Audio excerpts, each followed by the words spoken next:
चलिए guys, topic का नाम लिखिए। अब हमें क्या करना है, यहाँ पर कार्बोक्सिलिक एसिड का रिएक्शन अमोनिया से करवाना है। और मैं पहले आपको बता चुका हूं कि जब भी कार्बोक्सिलिक एसिड का अमोनिया से रिएक्शन आप करवाते हैं तो एमाइड बनते हैं। तो उसको हम लोग एक बार केमिकल रिएक्शन से चेक करते हैं, फिर उसका मैकेनिज्म चेक करेंगे और एट द एंड आपको मैं एक बहुत ही इंपॉर्टेंट केमिकल रिएक्शन बताऊंगा जो कि आपको अगले चैप्टर में बहुत ज्यादा मदद करेगी। अगला चैप्टर कौन सा है? That is organic compounds of nitrogen. तो बहुत ध्यान से उसको चेक करिएगा, ये बहुत इंपॉर्टेंट है। तो जरा चेक करिए। सबसे पहले तो यहां पर केमिकल रिएक्शन, तो मान लीजिए आपके पास ये कार्बोक्सिलिक एसिड है, दैट इज CH3COOH, ये ले लीजिए, एसिटिक एसिड बोलते हैं।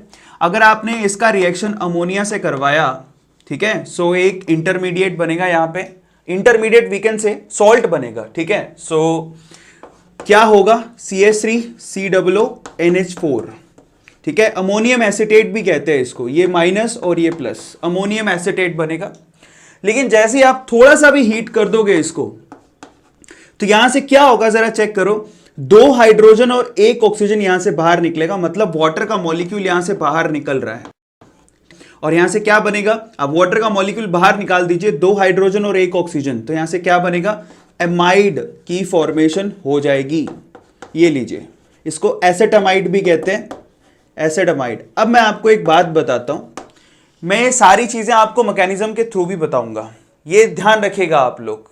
तो यहां पर आपकी बुक के अकॉर्डिंग ये लिखा हुआ है कि कोई भी कार्बोक्सिलिक एसिड अगर अमोनिया से रिएक्ट करेगा तो इंटरमीडिएट सॉल्ट बनेगा, उसके बाद हीटिंग के बाद वाटर बाहर निकलेगा और एमाइड की फॉर्मेशन होगी। आप इसको सीधे भी लिख सकते हैं। देखिए, सपोज करें कि आपको ये दे दिया होता C6H5COOH, बेंजोइक एसिड।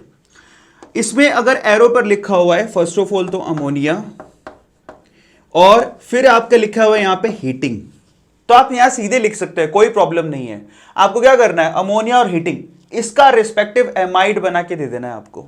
तो यहां पर क्या बनेगा? दैट इज C6H5CONH2, ये लीजिए। तो आप कर क्या रहे हो यहां पर? ये OH को हटा के यहां पर NH2 लगा रहे हो, C6H5CONH2। इसको बेंजामाइड कहते हैं। क्या कहते हैं? दिस इज बेंजामाइड, ये लीजिए। सवाल है कि ये कैसे बना, उसको अपन चेक करते हैं, लेकिन ये है बहुत ही आसान।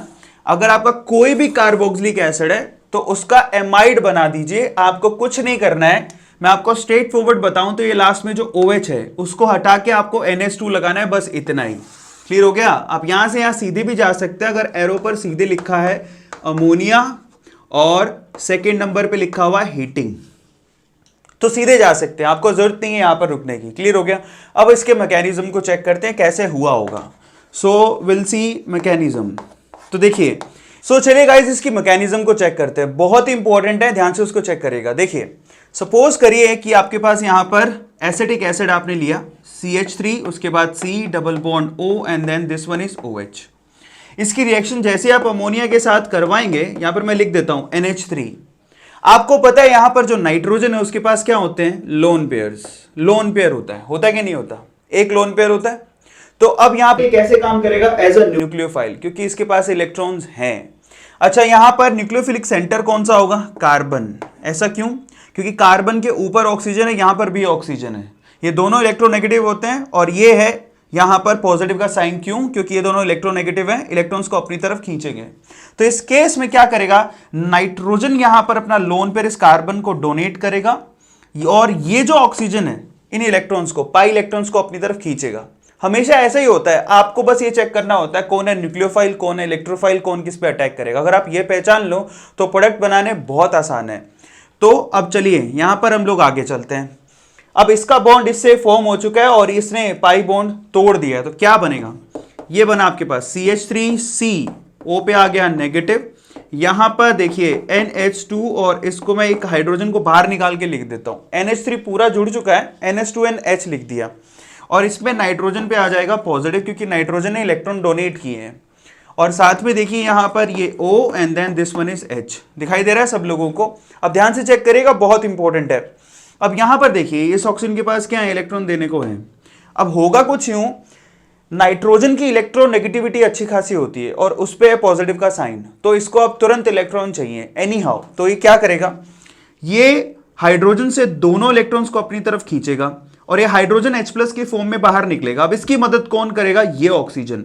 मतलब ये हाइड्रोजन अब H+ की फॉर्म में इसके साथ जाके चिपक जाएगा, इलेक्ट्रॉन ले लेगा। दोबारा चेक करो, इस नाइट्रोजन पे प्लस है, इसकी इलेक्ट्रोनेगेटिविटी अच्छी खासी है, तो अब इस नाइट्रोजन को चाहिए तुरंत इलेक्ट्रॉन्स, तो ये क्या करेगा? एक हाइड्रोजन की कुर्बानी दे देगा, दोनों इलेक्ट्रॉन्स खींचेगा। अब ये हाइड्रोजन H+ की फॉर्म में किसके पास चला जाएगा भीख मांगता हुआ? ऑक्सीजन के पास। आया समझ में? सो फाइनली क्या होगा? अब देखिए मजे की बात है, यहां पर प्रोटॉन ट्रांसफर हो रहा है जिससे वाटर का मॉलिक्यूल बाहर निकल सकता है, क्योंकि हमको पता है कि वाटर भी एक अच्छा लिविंग ग्रुप है। तब चेक करिए यहां से क्या बनेगा, मैं नीचे बनाता हूं। अब तो बहुत आसान है, चेक करिए। तो यहां पर क्या बन गया?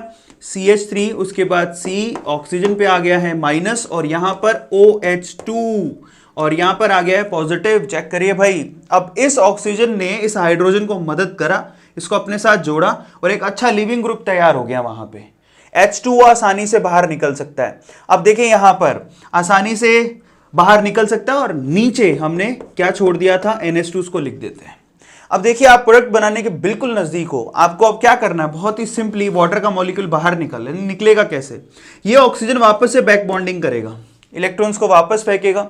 जैसे ही वापस फेंकेगा, वाटर का मॉलिक्यूल यहां से बाहर निकल जाएगा, आपका प्रोडक्ट तैयार हो गया। ध्यान से उसको देखो, तो यहां पर H2O बाहर निकला, क्लियर हो गया? जैसे कि हम लोग ऊपर भी मेंशन कर रहे हैं कि वाटर यहां से बाहर निकलेगा, ठीक है? तो यहां पर भी लिख सकते हो प्लस H2O, तो वाटर का मॉलिक्यूल यहां से बाहर निकल रहा है। अब देखिए CH3C, इसने बॉन्ड की फॉर्मेशन वापस कर ली, और यहां पर क्या बन गया? NH2। अभी बहुत इंपॉर्टेंट है, ये सिंपल सा मैकेनिज्म है इसका जो आपके सामने यहां पर मेंशन्ड है। सबसे पहले इस नाइट्रोजन ने इस कार्बन को अटैक किया, इसको लोन पे डोनेट किया, और इसने पाई इलेक्ट्रॉन्स को खींच लिया। उसके बाद कुछ नहीं, यहाँ प्रोटॉन ट्रांसफर हुआ है, इसको टोटोमेरिज्म भी कहते हैं। कई बच्चे सवाल पूछते हैं कि क्या टोटोमेरिज्म ऐसे कंपाउंड्स में पॉसिबल है? तो बच्चों यहां पर भी पॉसिबल है। प्रोटॉन के ट्रांसफर को, इंटर स्पीसी के, अपनी खुदी की स्पीसी के अंदर प्रोटॉन के ट्रांसफर को हम लोग टोटोमेरिज्म के नाम से जानते हैं। So this is also called tautomerism, या प्रोटॉन ट्रांसफर भी कह सकते हो। इसके पीछे वाले के अंदर भी हमने प्रोटॉन ट्रांसफर किया था, तो उसको जहां भी एक ही मॉलिक्यूल के अंदर प्रोटॉन ट्रांसफर हो रहा है, तो उसको हम लोग क्या कह सकते हैं? टोटोमेरिज्म के नाम से जानते हैं, कह सकते हो उसको, ठीक है? सो फाइनली ये हमारे पास पूरा मैकेनिज्म और ये केमिकल रिएक्शन हुई। अब एक छोटी सी केमिकल रिएक्शन बहुत इंपॉर्टेंट है, उसको हम लोग चेक करते हैं, उसके बाद अमोनिया से रिएक्शन भी यहां पर फिनिश हो जाएगी। टिल देन फटाफट से इसका स्क्रीनशॉट ले लो, उसके बाद आगे चलते हैं। ले लीजिए। सो चलिए गाइस, अब आगे चलते हैं। अमोनिया से रिएक्शन की एक और केमिकल रिएक्शन काफी ज्यादा फेमस है, उसको हम लोग चेक करते हैं। तो देखिए, सपोज करिए कि आपके पास ये कंपाउंड है। पहले तो मैं इसका नाम पूछना चाहूंगा, जिसको इसका नाम आता है वो कमेंट सेक्शन में जरूर लिखिए कि इसका नाम क्या है। ये बेंजीन रिंग, और यहाँ पर मैंने क्या लगा रखा है? COOH, और यहाँ पर COOH। इसका नाम बताइए। मैंने नाम बता रखा है, खैर मैं आपको बता देता हूँ। इसका नाम है फिथैलिक एसिड, ठीक है? थैलिक एसिड, थैलिक एसिड, ठीक है? तो आप इसको कई बार pH साइलेंट भी रहता है, तो थैलिक एसिड भी कह सकते हो। अब इसका रिएक्शन अगर आपने करवा दिया, मान लीजिए number 1 ammonia and number 2 heating, तो क्या करोगे? देखो अगेन मैंने यहां सीधे लिख दिए, तो अमोनिया और हीटिंग देखते आप समझ जाओ कि यहां पर एमाइड बनेगा। तो ये CO तो है ही, ये OH को आपको हटाना है और उसकी जगह क्या लगाना है आपको? NH2। ये OH हटाना है, NH2 लगाना है, स्ट्रेट फॉरवर्ड, ठीक है? और दोनों जगह यहां पर चेंजेस होंगे। तो जरा चेक करो यहां से क्या बनेगा। 2 हैं तो दोनों कन्वर्ट हो जाएंगे, चेक करिएगा। तो यहां पर ये बेंजीन रिंग, यहां पर क्या बन गया? CO, और उसके बाद यहां पर NH2, और उसके बाद यहां पर भी क्या है? CO एंड देन NH2, ठीक है? ध्यान से उसको चेक करिए भाई, बहुत इंपॉर्टेंट है। यहां पर फिथैलिक एसिड से अमोनिया और हीटिंग करने के बाद यहां पर फिथैलेमाइड बन गया, ठीक है? थैलेमाइड, थैलेमाइड, ये यहां पर तैयार हो गया। स्पेलिंग पर गौर करिएगा, ये फोकस करिए, थैलेमाइड, ठीक है? अब देखिए आगे क्या सीन है। अब जो कंपाउंड एक्चुअल में आपको आगे वाले चैप्टर में काम देगा, तो फिर आप नहीं पूछोगे कहां से आया, तो मैं अभी बता रहा हूं आपको। अब अगर आपने यहां पर स्ट्रॉन्ग हीटिंग कर दी, ठीक है? स्ट्रॉन्ग हीटिंग कर दी अगर, ठीक है? ध्यान से उसको चेक करेगा। तो यहां से स्ट्रॉन्ग हीटिंग करने के बाद एक बार और अमोनिया का मॉलिक्यूल बाहर निकल जाएगा, ठीक है? अब होगा कुछ यूं कि यहां पर ये देखिए NH2 और एक इसका एक और हाइड्रोजन, ये 2 को गायब कर देते हैं। तो आप समझ जाएगा कि 2 गायब मतलब एक हाइड्रोजन गायब हो गया। सो यहां पर NH2 और नीचे से एक हाइड्रोजन गायब होगा, यहां से अमोनिया का मॉलिक्यूल बाहर निकलेगा और ये आपस में जुड़ जाएंगे। ये बहुत इंपॉर्टेंट है, तो मैं उस प्रोडक्ट को यहां पर बना रहा हूं, चेक करिए भाई, बहुत इंपॉर्टेंट है। ये देखिए फाइनली ये रहा, तो यहां पर ये CO, ये CO को ऊपर लिख दिया, यहां पर भी C एंड देन O। अब आप खुद से सोचिए पीछे क्या बचा, ये NH जो इनको आपस में जोड़ेगा। सो यहां पर ये NH, चेक करिए यहां पर नाइट्रोजन 3 ही बॉन्ड बनाता है, तो उसने 2 बॉन्ड कार्बन के साथ और 1 हाइड्रोजन के साथ बनाया, और फाइनली ये आपके पास फाइनल प्रोडक्ट बनेगा जिसका नाम मैं नीचे इस तरफ लिख देता हूं, इसका नाम है थैलीमाइड। ठीक है, लीमाइड। तो आप चेक करिए मैंने आपसे क्या कहा था, ये ए पर गौर करिए, बाकी स्पेलिंग और बाकी स्पेलिंग बिल्कुल सेम है। यहां पर एक ही जगह आपने क्या लगा दिया, आई। इसको बोलते हैं थैलेमाइड, इसको बोलते हैं थैलीमाइड। क्लियर हो गया सब लोगों को, बस इतना सा ही फर्क है। और ये वाला कंपाउंड आपको आगे बहुत ज्यादा काम देगा जब आप अगला चैप्टर पढ़ेंगे, कौन सा, ऑर्गेनिक कंपाउंड्स ऑफ नाइट्रोजन, क्योंकि इसके ऊपर एक फेमस केमिकल रिएक्शन लिखी गई है उस चैप्टर में। और तब आप मुझसे पूछोगे कि सर ये कहां से आया, तो ये थैलीमाइड इस पर्टिकुलर केमिकल रिएक्शन से फॉर्म किया गया है। चेक कर लीजिए again, phthalic acid, ammonia and heating, phthalimide, फिर स्ट्रॉन्ग हीटिंग तो थैलीमाइड। क्लियर हो गया। सो यहां पर ये जो chemical reaction at the same time बहुत इंपॉर्टेंट है, इसको नोट डाउन कर लीजिए, स्क्रीनशॉट ले लीजिए, ले लिया। सो फाइनली गाइस हमने एक और बहुत ही बेहतरीन केमिकल रिएक्शन यहां पर पढ़ ली है। आई होप आपको पूरी समझ में आ गई होगी। अब हम अगले वीडियो में मिलेंगे और अब बची हुई केमिकल रिएक्शन अब ज्यादा नहीं है, फटाफट से खत्म हो जाएगा, बट आपका प्रैक्टिस करना बहुत ज्यादा जरूरी है। ठीक है, और खास बात ऑर्गेनिक कंपाउंड ऑफ नाइट्रोजन, उसका एक केमिकल रिएक्शन आपको करवा चुका हूं बाय द वे। सबको समझ में आता है क्योंकि अगला चैप्टर हमें यही शुरू करना है, तो इसको ध्यान से चेक कर लीजिए। सो चलिए गाइस अगली वीडियो में मिलते हैं। Till then thank you so much, thanks a lot. Till then ध्यान रखिएगा, आपको डिस्क्रिप्शन बॉक्स जरूर चेक करना है। ठीक है, चलिए, थैंक यू।